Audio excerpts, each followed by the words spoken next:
Right. Hello. In case anyone's wondering, this one is a success. It's a sea pansy and it's supposed to be pink. So I'm Claire Smith. I'm from the Cole Museum of Zoology at the University of Reading. I both work with the fluid collection at the museum and I'm doing my PhD also studying the fluid collection at the museum. If you know me from social media, you might recognise little Claire, tiny Claire, who hangs out on Instagram with me and helps me do my very important science. She's way better at it than I am. So my PhD research is about understanding colour loss in fluid preserved collections. So it's generally accepted that specimens that have been fixed in formalin and then preserved in either formalin or ethanol will just lose almost all of their colour. The one exception is melanin, which tends to stay dark brown. It's mostly indestructible. However, we have some really lovely specimens at the Cole Museum that have retained their colour extremely well. We currently don't know why, and it's my job to find out. So the salamander on the left, for example, was fixed in formalin and preserved in ethanol. As you can see, it's retained some of its brown colouring, but the orange is almost entirely gone. The other one on the right was fixed by Jory's method, which was developed specifically for the retention of colour, and it's preserved in liquid paraffin. It isn't perfectly lifelike, you can see the little picture there, but it's much, much brighter than the vast majority of fluid preserved museum specimens. One of my ongoing experiments is using zebrafish to analyse colour loss. They've been fixed and preserved in a range of different fluids, and I've been photographing them in controlled conditions at regular intervals. So I can then use reflectance data gathered out of the camera to measure their change in colour loss over time and to analyse how that differs according to which method they've been preserved by. And my next step in that process is going to microscopy to try and understand what's happening in each of those fluids on a cellular level. Oh, yeah.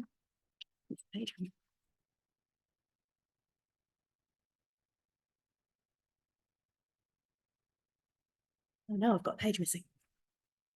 Okay. So for those of you who are unfamiliar with fluid preserved collections, I'm going to just quickly go back to basics. So the first stage is fixing the specimens, which is absolutely vital to prevent tissue breakdown and decay. This is most often done using a 10% solution of formalin, which hardens the tissues, denatures or cross-links chains of proteins, and prevents the breakdown of cell membranes. Ethanol can also be used as a sort of a pseudo-fixative because it hardens the tissues, but it doesn't form those stable protein cross-links. So once your specimen is suitably fixed, it needs to be preserved. The aim of a preservative fluid is to maintain your fixed specimens in as good a condition as possible for as long a time as possible. So the most commonly used in fluid preserved collections are a 5% solution of formalin or ethanol at a strength of between 70 and 90%, depending on the type of specimen. For my PhD, I've also added Steedman's, paraffin and glycerol to my list of preservation fluids because those happen to be really well represented in our own collection. So all methods of fixation, I had a lovely slide here with warning labels and hazards. They all carry an element of risk to both the specimens themselves and to the people working with them. And the process as a whole is really variable and really finely balanced. So there's always room for developments and updating those methods. Okay. So now, why Steedman's? It's well represented in the Cole Museum's collections. And Owen and Steedman described its effect on the colour of preserved tissue in their 1956, I think, paper. I went off on this side quest just because we have quite a lot of it. They're mainly discussing the effects on tissues containing hemoglobin, but as it turns out, we've got quite a few corals that are also, they've retained their pinkness. These haven't been stained or dyed as far as we know. No other processes have taken place on these corals. They've just stayed lovely and pink. So what does Steedman's do? What is this thing that I'm calling Steedman's? Steedman himself made a lot of changes to his preservation methods over time. He was refining them over about 3 decades. So what I'm referring to is the formula given in chapter 5 of Carter and Walker, the lovely blue Natska Bible, which I believe is the most commonly used variant. So there are 2 parts. There's a fixation part and a preservation part. So the fixation solution is propylene phenoxetol, propylene glycol, and formalin. And you make a concentrate and then you dilute that down. And the resulting dilution of the fixation solution comes out to about 4% formalin, which we would normally think of as a preservative percentage, not a fixative percentage. And the preservation part, catchily named Steedman's Post-Fixation Preservative, that doesn't contain either ethanol or formalin, and that's what we've got in our collections. It makes use of propylene phenoxetol for its antibacterial and antifungal properties, and propylene glycol as a humectant. So this was designed specifically to keep specimens softer and more brittle than other preservatives, which was particularly important to Steedman because he was working mostly with marine invertebrates, largely plankton. Okay, getting on to the trials part now. Unfortunately, Steedman's doesn't have a great track record.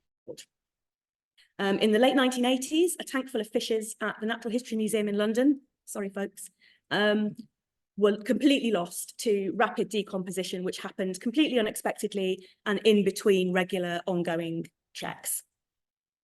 And the latest book from Spinach recommends the complete removal of Steedman's from fluid preserved collections as current best practice, with frequent monitoring of Steedman's specimens as an absolute minimum requirement. So following this recommendation, we had a little panic. I went off and surveyed our fluid collections and was surprised to discover that the majority of our Steedman specimens were in surprisingly good condition. So how much do we need to worry about it?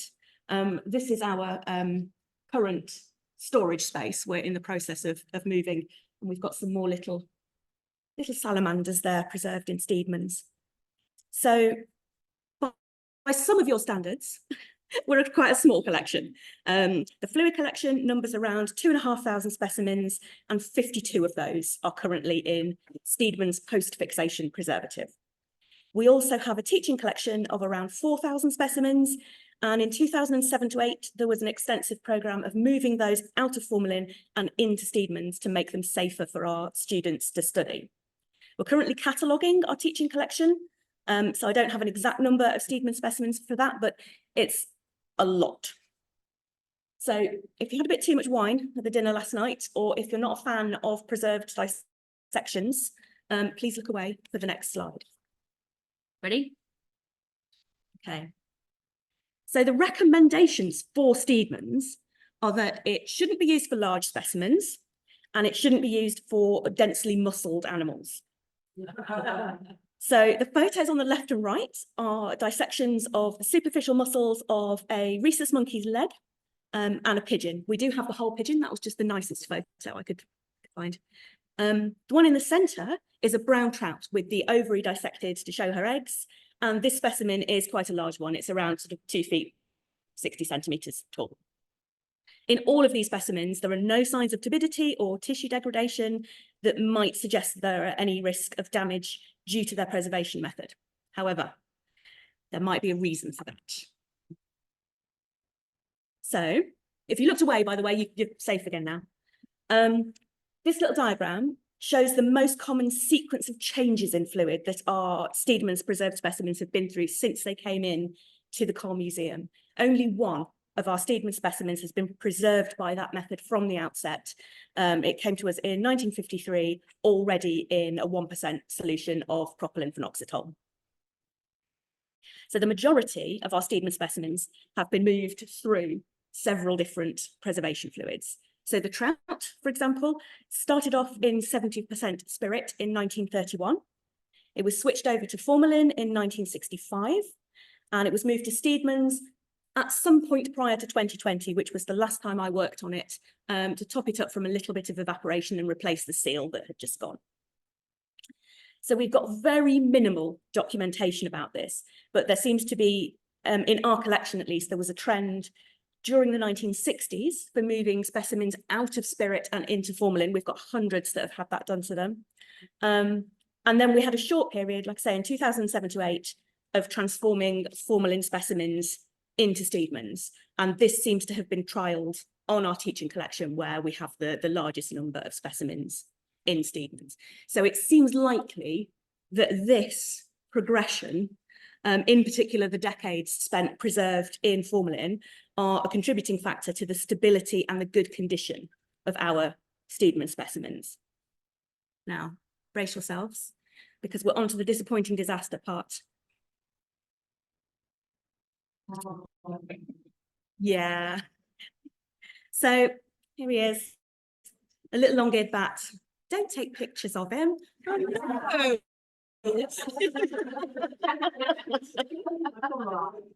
So we know for a fact that this little guy was in good condition in October of 2021, because we had a new colleague start and she fell in love with him, took a photo, and you know, he's in the back of a photo looking pretty, I mean, he's still got wings, so he's looking pretty good. In December of 2021, just 3 months later, we were doing a routine check and discovered this.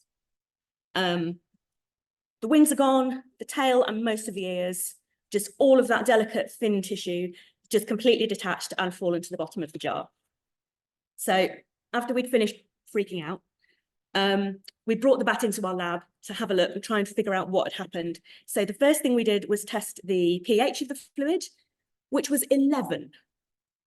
Yeah.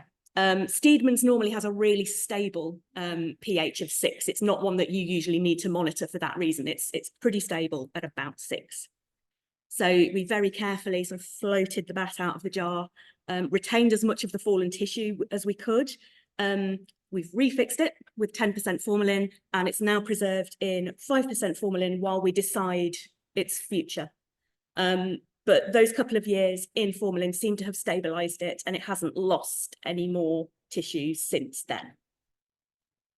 So 2.5 years later, we still don't know how this happened. No recent work had taken place on it. No other specimens in the same storage area had been affected. All we have is a note on a piece of paper from 2007, which says that this specimen was removed from the jar and the fluid was filtered to remove particulates.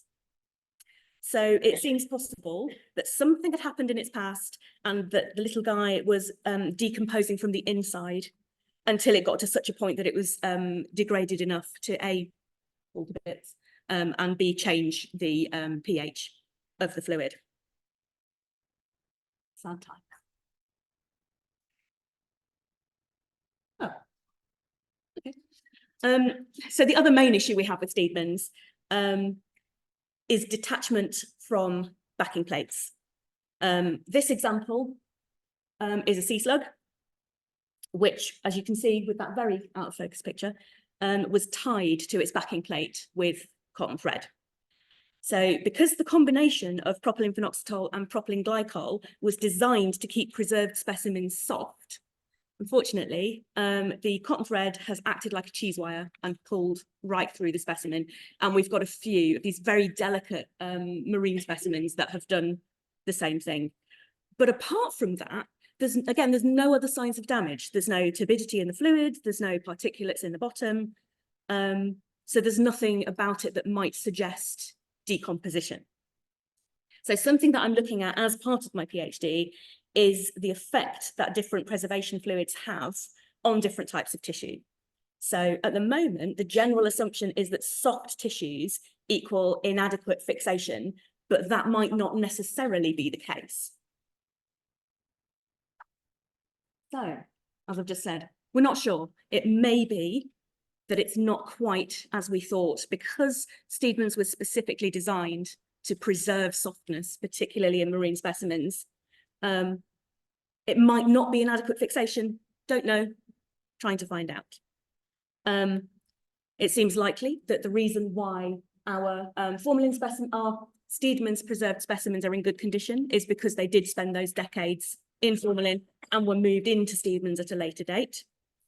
We still don't know what happened to our bat, but if any of you have any clues, any ideas, any theories, my email address is on at the end, just let us know.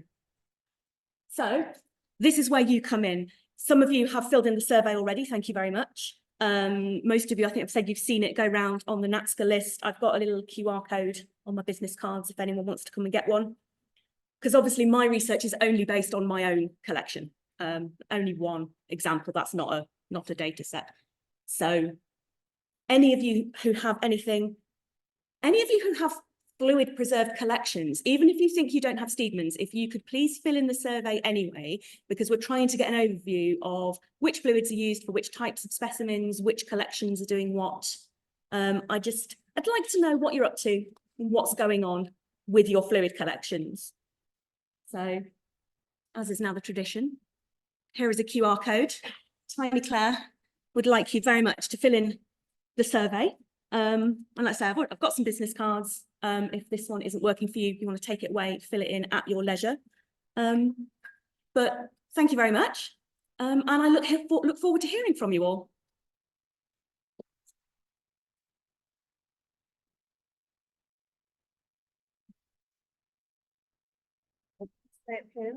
Oh, yes, of course. So does anybody have any questions to Claire? I must admit, I got so engrossed in her talk that I actually forgot to give her the 5-minute warning, but fortunately she's very professional. She finished exactly on time, so thank you. Yeah, does anybody have any questions? Oh yeah, yeah. And could you repeat the question into the microphone so that online.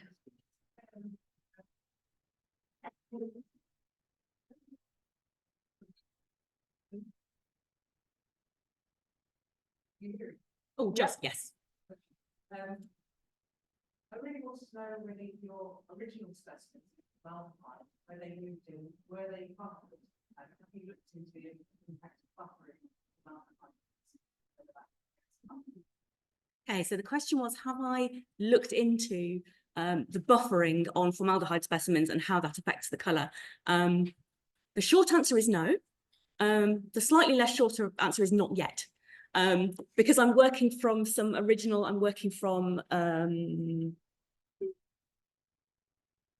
brain's gone, Wentworth's and Jory's sort of older recipes, if you like. I'm using their protocols and comparing those against modern formalin that we just buy from Fisher or wherever to see if there is a difference, because some of those older protocols do use different buffers.